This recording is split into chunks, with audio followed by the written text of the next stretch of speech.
एक मोठी बातमी समोर येते थेट शिवसेनेतील मंत्र्यांपैकी काहींचा पत्ता कट होण्याची देखील चिन्ह आहेत। शिंदे नवीन चेहऱ्यांना संधी देणार असल्याची माहिती सूत्रांकडून साम टीव्हीला मिळाली आहे। वादग्रस्त मंत्र्यांना त्यामुळेच डच्चू मिळण्याची देखील शक्यता आहे। गेल्या 2.5 वर्षात गेल्या 5 वर्षात ज्यांच्यावरती आरोप झालेत, ज्यांनी काम केलेलं नाही, जे वादग्रस्त ठरलेत आपल्या वक्तव्यांमुळे, आपल्या भाषणांमुळे, त्यांचा पत्ता कट होण्याची शक्यता आहे। साम टीव्हीला एक्सक्लुझिव्ह माहिती मिळाली आहे सूत्रांकडून। एकनाथ शिंदे अशा वाचाळवीरांना डच्चू देण्याची शक्यता आहे। शिंदे नवीन चेहऱ्यांना त्याऐवजी संधी देतील हेही पाहायला मिळेल। त्यामुळे कोणाकोणाचा पत्ता कापला जाणार याची आता चर्चा रंगू लागली आहे। त्यामुळे मंत्र्यांमध्ये देखील एक भीतीची लाट पसरली आहे। कोणी कोणी काय काय वक्तव्य केली, काय वादग्रस्त विधानं केली याची उजळणी आता केली जाते। आणि त्यानंतर नव्या चेहऱ्यांना संधी दिली जाणार आहे। त्या मंत्र्यांचा पत्ता कापला जाणार आहे, त्यांना डच्चू देण्यात येणार आहे। मंत्रिमंडळात त्यांना स्थान नसेल। सर्वाधिक मंत्रिपदं एकीकडे भाजपला मिळणार आहेत, त्या खालोखाल शिंदे गटाला मंत्रिपदं दिली जातील आणि त्यामुळेच कोणाकोणाची वर्णी लागते हे पाहावं लागेल।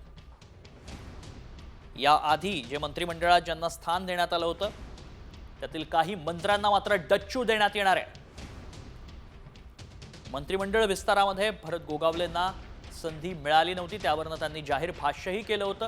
त्यामुळे भरत गोगावलेंचा या मंत्रिमंडळात समावेश असणार का हेही पाहणं तितकंच महत्त्वाचं असणार आहे। मात्र दुसरीकडे वादग्रस्त मंत्र्यांना डच्चू मिळणार आहे अशी माहिती सूत्रांकडून मिळते। अधिक माहिती जाणून घेऊ, वैदेही काणेकर आमच्या प्रतिनिधी सध्या संपर्कात आहेत। वैदेही, डच्चू मिळणार आहे वादग्रस्त मंत्र्यांना, काय अधिक माहिती आहे?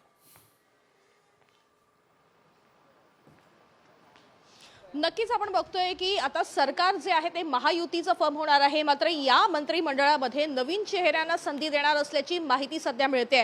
मंत्रिमंडळात आधी जे नेते होते, आधी जे मंत्री होते आणि त्यांच्यावर ज्या पद्धतीचे आरोप झाले होते, कुठेतरी आता त्याच्यावर दूषण काढण्याची संधी जी आहे ती महाविकास आघाडीला मिळू नये म्हणून आता चेहरे बदलण्यात येणार आहे। अनेक नवीन मंत्र्यांना मंत्रिमंडळामध्ये संधी देणार असल्याची माहिती देखील मिळत आहे। त्याच्यामुळे आता या मंत्रिमंडळामध्ये नेमके कोणाकोणाला संधी देण्यात येणार, मागच्या मंत्रिमंडळामध्ये ज्यांना अपेक्षा होती मंत्रिपदाची, ज्यांना देण्यात आलेलं नव्हतं, त्यांना याच्यामध्ये संधी मिळेल की नाराजी नाट्य वाढेल हे पाहणं तितकंच महत्त्वाचं ठरेल।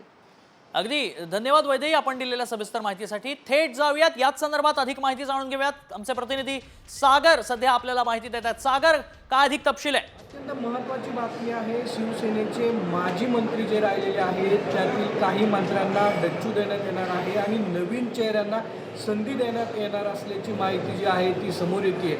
माजी मंत्री जे आहेत ते शिवसेनेमधले काही वादग्रस्त ठरलेले आहेत आणि त्यांना यावेळी मंत्रिमंडळामध्ये स्थान नसणार आहे। त्यामुळे नवीन चेहरे जे आहेत त्यापैकी कुणाला संधी मिळते हेही पाहणं महत्त्वाचं ठरणार आहे। अनेक नावं जे आहेत ते आता समोर येत आहेत। काही वेळामध्ये ही बैठक सुरू होणार आहे आणि बैठकीनंतर नवीन चेहरे, जुन्या चेहऱ्यापैकी जे चेहरे आहेत त्यांना कुणाला बाजूला केलं जातंय आणि ते नाराज होतील का? नक्कीच धन्यवाद सागर, आपण दिलेल्या सगळ्या सविस्तर माहितीसाठी। त्यामुळे शिवसेनेतील कोणाचा पत्ता कट होणार आणि कोणाची वर्णी लागणार थोड्याच वेळात स्पष्ट होईल।